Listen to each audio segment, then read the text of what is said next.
एक तो प्रधानमंत्री नरेंद्र मोदी और अमित शाह इस बात को लेकर चिंतित हैं कि पहले चरण के मतदान में कई जगहों पर कम वोट पड़े हैं। पश्चिमी उत्तर प्रदेश से कोई बहुत अच्छी खबर नहीं आ रही है। बिहार में बहुत बड़ी तादाद में 2019 के मुकाबले 2024 में कम वोट पड़े हैं। आखिर प्रधानमंत्री नरेंद्र मोदी और अमित शाह इस बात को लेकर चिंतित क्यों हैं? और आज उत्तर प्रदेश की जमीन पर एक मंच पर अखिलेश यादव और राहुल गांधी, जिन्होंने आज से कई साल पहले उत्तर प्रदेश में यूपी के लड़कों के तौर पर चुनौती दी थी बीजेपी को, मगर वो चुनौती धराशायी हो गई थी क्योंकि सामने प्रधानमंत्री नरेंद्र मोदी थे। और आज एक बार फिर ये दोनों सामने आए। और आप जानते हैं पृष्ठभूमि क्या थी? पृष्ठभूमि अमरोहा, पश्चिमी उत्तर प्रदेश। और अमरोहा की मैं बात क्यों कर रहा हूं? क्योंकि अमरोहा से दानिश अली जो है किस्मत आजमा रहे हैं। वो दानिश अली जिनके खिलाफ रमेश बिधुड़ी ने संसद के अंदर अपशब्दों का इस्तेमाल किया था, सांप्रदायिक तौर पर भड़काऊ शब्दों का इस्तेमाल किया था। और यह ना भूलें, यही वो अमरोहा था जहां प्रधानमंत्री नरेंद्र मोदी ने भाषण दिया था और उन्होंने सांप्रदायिक तौर पर भड़काऊ बातें भी कही थी। उसी अमरोहा में अखिलेश और राहुल गांधी एक मंच पर थे। सबसे बड़ी चुनौती इंडिया गठबंधन के सामने की, एक तरफ प्रधानमंत्री नरेंद्र मोदी, अमित शाह, योगी आदित्यनाथ सांप्रदायिक तौर पर इस तरह के बंटवारे वाले बयान दे रहे हैं और दूसरी तरफ इन्हें मुद्दों पर बने रहना है। वो जानते हैं कि उनकी चुनौती बहुत कठिन है, मगर चाहे तेजस्वी हो, अखिलेश हो, राहुल हो, वो लगातार मुद्दे पर बने हुए हैं। और हां, आज इंडिया गठबंधन के लिए बड़ा दिन इसलिए भी था क्योंकि मेरठ में भी अखिलेश यादव ने सभाओं को संबोधित किया। मेरठ में उन्होंने क्या कहा कुछ देर बाद, मगर सबसे पहले मैं बात करना चाहूंगा अमरोहा की, जहां एक ही मंच पर राहुल और अखिलेश थे। और वहां पर अखिलेश ने कह दिया कि पहले चरण में जो मतदान हुआ है वो भाजपा के लिए खतरे की घंटी है। सुनिए उन्होंने क्या कहा। ये चुनाव 2024 का चुनाव और इस जगह पर दिखाई दे रहा है कि ऐतिहासिक वोटों से दानिश अली जीत करके जा रहे हैं। इधर पहले चरण का चुनाव हमने, आपने, सबने देखा और मैंने हर कार्यक्रम में, हर सभा में ये कहा कि इस बार पश्चिम की हवा जो चलेगी वो भारतीय जनता पार्टी का न केवल उत्तर प्रदेश बल्कि देश में सफाया करेगी। और कल ही जनता ने भारतीय जनता पार्टी को पहले चरण में ही पलट दिया। जो लोग कहते थे कि उनकी फिल्म चल नहीं रही है, मैं उन्हें बताना चाहता हूं, पहले दिन ही पहला शो भारतीय जनता पार्टी का फ्लॉप रहा।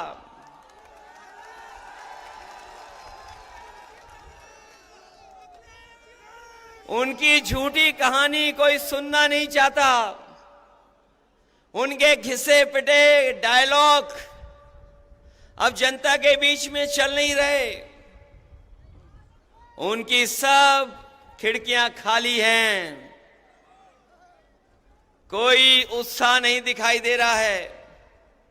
यूपी वाले जब स्वागत करते हैं तो अच्छा स्वागत करते हैं, लेकिन जब विदाई करते हैं तो ढोल नगाड़े से विदाई करते हैं। इस बार तो अमरोहा की ढोलक बज करके भारतीय जनता पार्टी की विदाई होने जा रही है। जो कभी जुमले लेकर के आए थे, जिन्होंने कहा किसान की आय दोगुनी हो जाएगी, आज 10 साल हो गए, बताओ किसी किसान की आय दोगुनी हो गई हो? कोई हमारा बुनकर भाई खुशहाल हो गया हो? हमारे नौजवानों को कहा कि नौकरी देंगे हर साल 2 करोड़। बताओ बेरोजगारी इस तरीके से फैली है और सरकार जानबूझ करके बेरोजगार रखना चाहती है। अभी जितनी भी सरकार में परीक्षाएं हुई हैं, सब पेपर लीक हो गए। पहला पेपर लीक हुआ, सरकार सावधान नहीं हुई। उसके बाद जितनी परीक्षाएं हुई, सब में पेपर लीक हो गए। और कई बार मैंने कहा कि 60 लाख बच्चों का, 60 लाख नौजवानों का भविष्य अंधकार में डाल दिया इस सरकार ने। और अगर किसान नाराज हैं, अगर हमारा नौजवान भी नाराज है, और अगर 60 लाख बच्चों के परिवार का इन्होंने भविष्य छीना है, तो केवल अगर हम 60 लाख के परिवार के लोगों की नाराजगी को गिन लें, अगर एक परिवार में 3 लोग इस सरकार से नाराज हैं, तो 60 लाख बच्चों का पेपर लीक किया इन्होंने। अगर 60 लाख का गुणा हम 3 से करें तो 1 करोड़ 80 लाख बनता है। और 1 करोड़ 80 लाख अगर हम 80 लोकसभाओं से भाग दे दें, तो बताओ 2,25,000 वोट कम हो रहा है हर लोकसभा में, क्या नहीं कम हो रहा है? और जिस तरीके से खुल करके बहुत सारे परंपरागत वोट जो बीजेपी को मिला करता था, वो खुल करके विरोध कर रहे हैं। हर लोकसभा में पंचायत हो रही है। ऐसे परंपरागत वोट जो भारतीय जनता पार्टी के खिलाफ खड़े हो गए हैं, मैं उनकी राजनीतिक चेतना को धन्यवाद और बधाई देता हूं कि वो भारतीय जनता पार्टी को हराने के लिए अपना पंचायत कर करके फैसला ले रहे हैं। मैं उनको बधाई देता हूं। ये जो जुमले दिए थे, वो गारंटी दे रहे हैं। इन्होंने कभी कोरोना भगाने के लिए ताली और थाली बजवाई थी। ये गारंटी नहीं, ये घंटी है इनकी। हमें इनकी गारंटी नहीं चाहिए। हमें बाबा साहब भीमराव अम्बेडकर जी ने जो संविधान में हमें गारंटी दी है, वो संविधान की गारंटी चाहिए। और वो संविधान की गारंटी ही आपको अधिकार दिलाएगी। संविधान की गारंटी ही हमें आपको सम्मान दिलाएगी। इसलिए 2024 का चुनाव हमारे आपके भविष्य का तो है ही है, लेकिन आने वाली पीढ़ी के भविष्य का भी चुनाव है। इसलिए आने वाली पीढ़ी के भविष्य के लिए और बाबा साहब भीमराव अम्बेडकर जी का संविधान बचाने के लिए और अपने वोट के एक अधिकार को बचाने के लिए आप लोग सब मिलकर के दानिश अली को जिताने का काम करना, इनकी मदद करने का काम करना। बताओ, मदद करेंगे आप लोग? दानिश अली जी को मदद कर करके लोकसभा में भेजोगे? हमारे विधायक ये कह रहे थे, महबूब अली जी ने बहुत काम किया है, सड़कें बनवाई, पुल बनवाए, फ्लाईओवर बनवाए, एम्बुलेंस चलवाई, पुलिस के लिए गाड़ी चलवाई, सरकार में बहुत काम हुए हैं, सड़कें बनी और ये स्टेडियम भी बना। काम में कोई मुकाबला नहीं है। लेकिन अगर यहाँ के लोग ठान लेंगे तो पहले बहुत वोटों से जिताया था, बहुत वोटों से जिताया था। यही विधानसभा अगर मन बना लेगी तो 1 लाख वोट से जिता करके भेजेगी। हमारे मंत्री जी थोड़ी कंजूसी करते हैं, इन्हें कंजूसी छोड़ देनी चाहिए। इसलिए साथियों, हम आपसे विशेष समय पर अपील करने आए हैं। ये गठबंधन जो बना है, यहां एक एक बैठे नौजवान बुजुर्ग चाहते थे ये गठबंधन बने। कोई कहता था खुल करके, कोई दिली दिल सोचता था कि गठबंधन हो जाए। आप मनी मन सोचते थे कि गठबंधन हो जाए। हम लोगों ने बड़े मन से गठबंधन किया है। इसलिए मैं अपने सभी साथियों से कह रहा हूं कि गठबंधन का प्रत्याशी ऐतिहासिक वोट से जीत करके जाए। जो सवाल महंगाई का है, बेरोजगारी का है, वो आपके सामने है और बहुत सारी तकलीफ परेशानियां हैं। उत्तर प्रदेश और दिल्ली की सरकार ने मिलकर के उत्तर प्रदेश के साथ भेदभाव किया है और इस भेदभाव को मिटाने के लिए और अपने मान सम्मान के लिए और संविधान बचाने के लिए आप लोग वोट कर देना।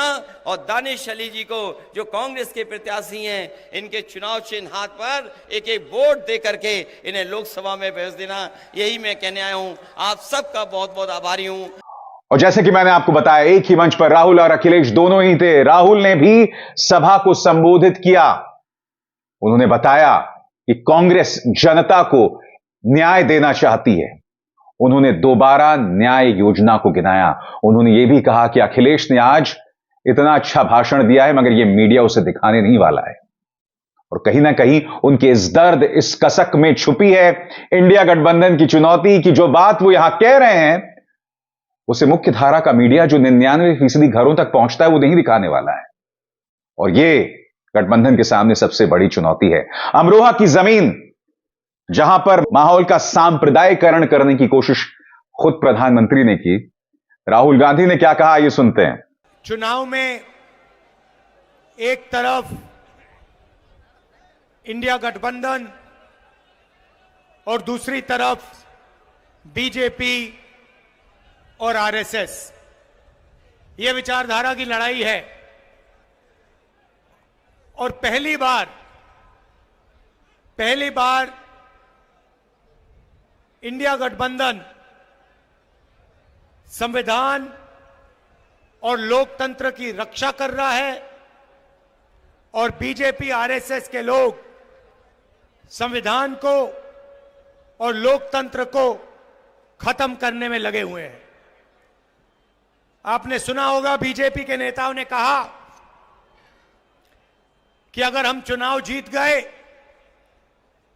तो संविधान को हम बदल देंगे। सबसे पहले मैं इनसे कहना चाहता हूं, दुनिया में ऐसी कोई शक्ति नहीं है जो हिंदुस्तान के संविधान को बदल सके।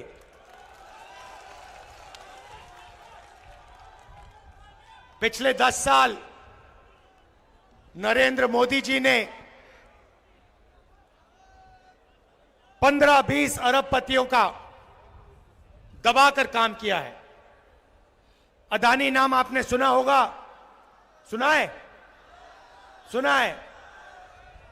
देश के सारे एयरपोर्ट उसको दे दिए, पोर्ट्स दे दिए,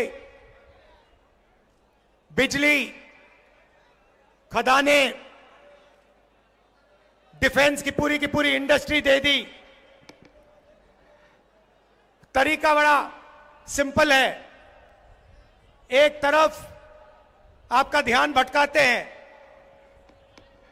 दूसरी तरफ हिंदुस्तान का पूरा धन इन्हीं 20-25 लोगों को दे देते हैं। पता नहीं आपको मालूम या नहीं, नरेंद्र मोदी जी ने हिंदुस्तान के सबसे अमीर अरबपतियों का 16 लाख करोड़ रुपया कर्जा माफ किया है। आप जानते हो 16 लाख करोड़ कितना होता है? नहीं, बहुत होता है, मगर कितना होता है मैं आपको बताता हूं। हमने किसानों का कर्जा माफ किया था ना, जब यूपीए की सरकार थी। अगर आप 25 बार किसानों का कर्जा माफ करो या 25 साल का मनरेगा का पैसा, इन्होंने 10-15 लोगों का कर्जा माफ किया है। आज हालत यह हो गई है कि 22 ऐसे लोग हैं जिनके पास उतना ही धन है जितना 70 करोड़ हिंदुस्तानियों के हाथ में। एक तरफ 22 लोग, दूसरी तरफ 70 करोड़ लोग, और 2 हिंदुस्तान बन गए हैं। और आप देखते हो, हिंदुस्तान का किसान, मजदूर, छोटा व्यापारी रोज देखता है 20-25 अरबपति हैं, जो भी सपना देखना चाहते हैं पूरा कर देते हैं। हवाई जहाज में उड़ते हैं, करोड़ों रुपए की गाड़ियों में घूमते हैं, और बैंक का पूरा पैसा नरेंद्र मोदी जी ने इन लोगों को दिया है। पैसा कहां से आता है? जीएसटी से आता है। आपका पैसा है। आप अगर शर्ट खरीदते हो 500 रुपए की, जितनी जीएसटी आप देते हो उतनी जीएसटी अदानी देता है। आपकी आमदनी हजारों में, उसकी आमदनी हजारों करोड़ों में, मगर जितनी जीएसटी आप देते हो उतनी जीएसटी वो देता है। यह हिंदुस्तान की सच्चाई है। और ये 20-25 बड़े अरबपति चाइना का माल हिंदुस्तान में बेचते हैं। नरेंद्र मोदी एक तरफ मेक इन इंडिया कहता है और दूसरी तरफ जो लोग मेक इन इंडिया कर सकते हैं, छोटे व्यापारी, छोटे बिजनेस वाले, कारीगर, उनके लिए वो नोटबंदी और जीएसटी कर देता है और उनको खत्म कर देता है। उसको कोई मेक इन इंडिया नहीं चाहिए, उसे सिर्फ मेक इन चाइना चाहिए, क्योंकि वो चाहता है कि चाइना का माल हिंदुस्तान में बिके और अरबपतियों का उसका फायदा हो। और मैं आपको आज 3-4 चीजें कहने आया हूं। सबसे पहले गरीबी। नरेंद्र मोदी जी ने लाखों करोड़ रुपए अरबपतियों को दिए। मैं आपको बता रहा हूं, इंडिया गठबंधन जितना पैसा उन्होंने अरबपतियों को दिया है उतना पैसा हम हिंदुस्तान के गरीबों को देने जा रहे हैं। अच्छा लगे ना लगे, हम ये काम करने वाले हैं। मीडिया वाले कहेंगे कि देखो, अगर किसानों का कर्जा माफ होगा तो किसानों की आदत खराब होगी। कहते थे मनरेगा में मजदूरों की आदत खराब होती है, मगर यह कभी नहीं कहते कि जब नरेंद्र मोदी ने 16 लाख करोड़ रुपए अरबपतियों का कर्जा माफ किया तो उनकी आदत खराब होती है। यह कभी नहीं कहते। तो मैं सिर्फ एक बात कह रहा हूं, अगर उनका कर्जा माफ होगा तो किसानों का भी होगा। अगर उनको पैसा मिलेगा तो मजदूरों को, किसानों को, बेरोजगार युवाओं को भी मिलेगा। हिंदुस्तान के सारे गरीब परिवारों की हम लिस्ट बनाएंगे, उसमें से आपके भी नाम होंगे। सारे परिवारों की लिस्ट बनेगी और हर गरीब परिवार में हम एक महिला को चुनेंगे। हर गरीब परिवार में से एक महिला को चुनेंगे और फिर हर साल उसके बैंक अकाउंट में कांग्रेस पार्टी 1 लाख रुपया सीधा डाल देगी। 8,500 रुपए महीने के, 1 लाख रुपए साल के, इंडिया गठबंधन ठगाठक हर महीने हजारों करोड़ रुपए हिंदुस्तान के सबसे गरीब परिवारों को सीधा बैंक अकाउंट में जाएगा। आंगनवाड़ी और आशा की महिलाएं, आप अच्छी तरह सुन लो, जो आज आपको आमदनी मिल रही है उसे हम चुनाव के बाद दुगना करने जा रहे हैं। अब युवा कहेंगे राहुल जी हमारा क्या होगा? नरेंद्र मोदी जी ने हमें झूठ बोला, 2 करोड़ रोजगार की बात की, 15 लाख रुपए बैंक अकाउंट में डालने की बात की, मगर सीधा हमारे मुंह पे नरेंद्र मोदी ने झूठ बोला। तो मैं आपको 2-3 चीजें कहना चाहता हूं। सबसे पहले हमने चेक किया, हिंदुस्तान की सरकार में 30 लाख खाली पोस्ट पड़ी हुई हैं। सबसे पहला काम, ये जो 30 लाख सरकारी नौकरियां हैं हम आपके हवाले कर देंगे।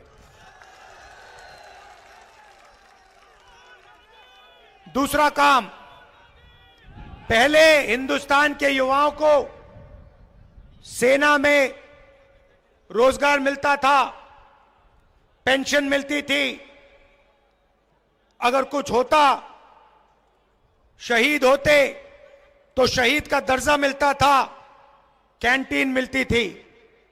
नरेंद्र मोदी जी ने वो सब बंद कर दिया। दो तरीके के शहीद बना दिए। एक जो नॉर्मल जवान है और दूसरा जिसको आज हम अग्निवीर कहते हैं। शहीद होंगे तो अग्निवीर को शहीद का दर्जा नहीं मिलेगा, उसको कैंटीन नहीं मिलेगी, उसको पेंशन नहीं मिलेगी, उसको ट्रेनिंग 6 महीने की मिलेगी। चाइना का जवान 5 साल ट्रेनिंग करके आएगा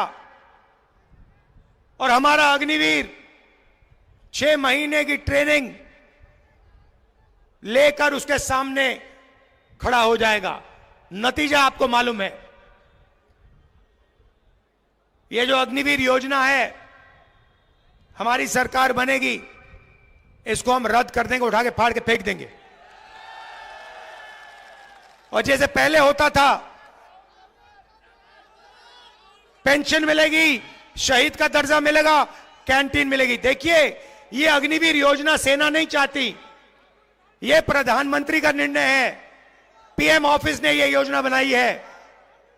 सेना को ये नहीं चाहिए और हम इसको रद्द करने जा रहे हैं। पेपर लीक की बात आप जानते हो, आपको सालों काम करना पड़ता है, पढ़ाई करनी पड़ती है। पेपर के दिन आपको पता लगता है कि पैसा देकर बेईमानों ने पेपर लीक करवा दिया और आप देखते रह गए। हम एक कानून लाएंगे, जिसने भी ये पेपर लीक का काम किया उसे कड़ी सी कड़ी सजा मिलेगी। और ये जो आजकल फैशन बना रखा है कि प्राइवेट कंपनियां पेपर चेक करवा रही हैं, इसको हम बंद करवा देंगे। आप देख लेना, मैंने यहां भाषण दिया, अखिलेश जी ने यहां भाषण दिया, आप देख लेना, नरेंद्र मोदी का चेहरा आपको टीवी पे 15-20 घंटे दिखेगा। मगर जो हमने यहां क्रांतिकारी बातें कही हैं, वो आपको मीडिया नहीं दिखाएगा। पूरा देश जानता है, ये आपके हैं ही नहीं। अच्छा, इनकी बात नहीं कर रहा हूं, ये बेचारे, इनकी बात, इनकी गलती नहीं है, इनको ऊपर से ऑर्डर आता है, इनको सैलरी लेनी है, बच्चे पालने, इनकी गलती नहीं है। इनके जो सीनियर लोग हैं उनकी गलती है। देखो, मुस्कुरा रहे हैं लोग। तो ये मैं आपसे कहने आया था, इंडिया गठबंधन की जीत होने जा रही है। और मैं आपको बता रहा हूं, जिस दिन जाति जनगणना हो गया इस देश में, उस दिन देश बदल जाएगा। क्रांतिकारी काम है, ऐतिहासिक काम है, और इसको इंडिया गठबंधन करने जा रहा है। तो क्या लगता है आपको दोस्तों, एक ही मंच पर राहुल और अखिलेश थे, इस बार क्या अलग होने वाला है? क्या 2016 के मुकाबले, जब यूपी के लड़के धराशायी हो गए थे प्रधानमंत्री के सामने, क्या इस बार चमत्कार कर पाएंगे? और अगर कर पाएंगे तो आपके हिसाब से वजह क्या होगी? बताइएगा कमेंट सेक्शन में। और जैसे मैंने कहा दोस्तों, मेरठ में भी अखिलेश यादव थे, और जो भाजपा लगातार परिवारवाद पर हमला बोलती है, उस पर अखिलेश यादव ने पलटवार किया। उन्होंने कहा, ये जो परिवार वाली बात कर रहे हैं, हमारे आपके पीडीए परिवार का मुकाबला नहीं कर सकते हैं, क्योंकि पीडीए परिवार सबसे बड़ा परिवार, यानी पिछड़ा, दलित, अल्पसंख्यक। सुनिए क्या कहा अखिलेश ने। सबसे ज्यादा झूठ बोलने वाली पार्टी अगर कोई है तो भारतीय जनता पार्टी। बताओ, उससे बचाओगे कि नहीं बचाओगे? और ये जो परिवार वाली बात कर रहे हैं, हमारे आपके पीडीए परिवार का मुकाबला नहीं कर सकते, क्योंकि पीडीए परिवार सबसे बड़ा परिवार है। इसमें पिछड़े, दलित, अल्पसंख्यक, मुसलमान भाई तो हैं ही हैं, आधी आबादी भी है, और पीड़ित, दुखी, अगड़े भी हैं। हम उन तमाम लोगों को धन्यवाद देना चाहते हैं जिनके मन से राजनीतिक चेतना जागी और उन्होंने झंडा बुलंद कर दिया भारतीय जनता पार्टी के खिलाफ। ऐसे बहुत सारे साथी हैं जो परंपरागत भारतीय जनता पार्टी का सहयोग और मदद करते थे, लेकिन जिस तरीके से भारतीय जनता पार्टी ने अन्याय किया है उनके साथ भेदभाव किया है। तमाम वो लोग अपनी पंचायत कर करके और अपने राजनीतिक चेतना का सम्मान करते हुए वो इंडिया गठबंधन और समाजवादी पार्टी की मदद करने जा रहे हैं। अखिलेश यादव की सबसे बड़ी चुनौती है कि किस तरह से इस पीडीए अलायंस में दलितों को शामिल किया जाए, क्योंकि अक्सर क्या हुआ है कि मायावती के बाद अगर दलितों ने राजनीतिक तौर पर कहीं देखने की कोशिश की है या सफलता से देखा है तो वो भाजपा है। मगर अखिलेश यादव ने कहा कि दलितों के साथ सबसे ज्यादा अत्याचार हुआ है तो वो भाजपा के शासन में हुआ है। अखिलेश यादव, बताओ इलेक्ट्रोल बॉन्ड ने इनका बैंड बजा रखा है कि नहीं बजा रखा है? और उसी से बचने के लिए झूठे मुकदमे लगा लिए। आप पार्टी के मुख्यमंत्री दिल्ली के, उन पे झूठे मुकदमे लगा दिए। जब इनकी बदनामी होने लगी इलेक्ट्रोल बॉन्ड से तो उन्होंने साजिश कर करके तमाम विपक्ष के लोगों को फंसाना शुरू कर दिया। चाहे वो आप पार्टी के मुख्यमंत्री दिल्ली के हों या झारखंड के मुख्यमंत्री, इन्होंने झूठे मुकदमे लगाए हैं। और झूठे मुकदमे आज तो लगाए ही हैं। याद होगा जब आंदोलन छिड़ा था 2 अप्रैल को, सबसे ज्यादा दलितों पर मुकदमे अगर किसी ने लगाए थे तो भारतीय जनता पार्टी ने लगाए थे। हमारे बहुत सारे नेता हैं, आप में से भी लोग होंगे जिन पे झूठे मुकदमे लगे होंगे। ये सरकार केवल झूठे मुकदमे लगाए। योगेश वर्मा जी, इन पे भी लगे मुकदमे, सब पे लगाए इन्होंने। ये अन्याय कभी समाजवादी लोग स्वीकार नहीं कर सकते हैं। यही नहीं, उन्होंने दलितों के साथ जो अत्याचार हुआ है उसे कहीं ना कहीं माफिया और राज्य की बिगड़ती कानून व्यवस्था के साथ भी जोड़ा। बकौल अखिलेश, माफिया और भ्रष्टाचारियों की सबसे बड़ी गोदाम कोई बनी है तो वो भारतीय जनता पार्टी है। और बात काफी हद तक सही है, क्योंकि आपने देखा होगा हाल ही के दिनों में कई जो आपराधिक पृष्ठभूमि के लोग हैं जिन्हें माफिया बताया जाता है वो भाजपा में शामिल हुए हैं। यही नहीं, जिन महिला पहलवानों ने जिस बृजभूषण शरण सिंह पर यौन उत्पीड़न का आरोप लगाया था, अभी तक ये स्पष्ट नहीं है कि उन्हें टिकट मिलेगी या नहीं मिलेगी। यही वजह है कि अखिलेश हमला बोल रहे हैं माफिया वाले मुद्दे पर भी और कानून व्यवस्था पर भी। आइए सुनते हैं। हम उनसे कहना चाहते हैं, आज देश में सबसे बड़ी गोदाम भ्रष्टाचारियों की, माफियाओं की, अपराधी की कोई बनी है तो भारतीय जनता पार्टी की गोदाम बनी है।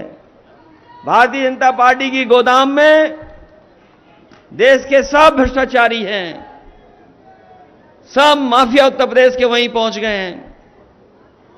ये लोग जो इलेक्टोरल बॉन्ड पे बात नहीं करना चाहते हैं, क्योंकि जैसे ही इलेक्टोरल बॉन्ड की बात होती है बीजेपी के लोग बेहोश होने लगते हैं। और इस गर्मी में अगर बीजेपी के लोगों से पूछोगे कि जो आपने चंदा लिया है इलेक्टोरल बॉन्ड से, उसका हिसाब किताब क्या है, कोई हिसाब किताब बनाने के लिए तैयार नहीं है। हम आप लोग सब जानते हैं, लोग अपने आप चंदा देते हैं, सहयोग करते हैं, मदद करते हैं। बीजेपी के लोगों ने इलेक्टोरल बॉन्ड से सहयोग नहीं मांगा, इन्होंने ईडी, सीबीआई, इनकम टैक्स लगा करके वसूलने का काम किया है। तो आज का दिन देखा जाए तो इंडिया गठबंधन की निगाह से बहुत बड़ा दिन था, क्योंकि पश्चिमी उत्तर प्रदेश में राहुल और अखिलेश एक मंच पर थे। मैं आपको याद दिलाना चाहूंगा कि सहारनपुर में प्रियंका गांधी वाड्रा को जबरदस्त प्रतिक्रिया मिली थी। क्या लगता है आपको दोस्तों, प्रियंका गांधी वाड्रा तो राजनीति की दिग्गज भी नहीं है अगर हम पश्चिमी उत्तर प्रदेश की बात करें तो। क्या लगता है, क्या इस बार इंडिया गठबंधन पश्चिमी उत्तर प्रदेश में कमाल कर सकता है? और उसके जरिए क्या उत्तर प्रदेश के बाकी हिस्सों में भी वो राजनीतिक दस्तक दे सकता है? क्योंकि चुनौती बहुत मुश्किल है। सामने प्रधानमंत्री नरेंद्र मोदी हैं, जो निर्विवाद रूप से उत्तर प्रदेश के सबसे लोकप्रिय चेहरे हैं, और फिर मुख्यमंत्री आदित्यनाथ का साथ। और ये जो 2 फैक्टर्स हैं जो भाजपा के पास हैं, वो अपने आप में अभेद्य माने जाते हैं। क्या यूपी के लड़के, क्या अखिलेश राहुल इस किले में दरार पैदा कर पाएंगे? चुनौती दरअसल यही है। अभिसार शर्मा को दीजिए इजाजत। नमस्कार।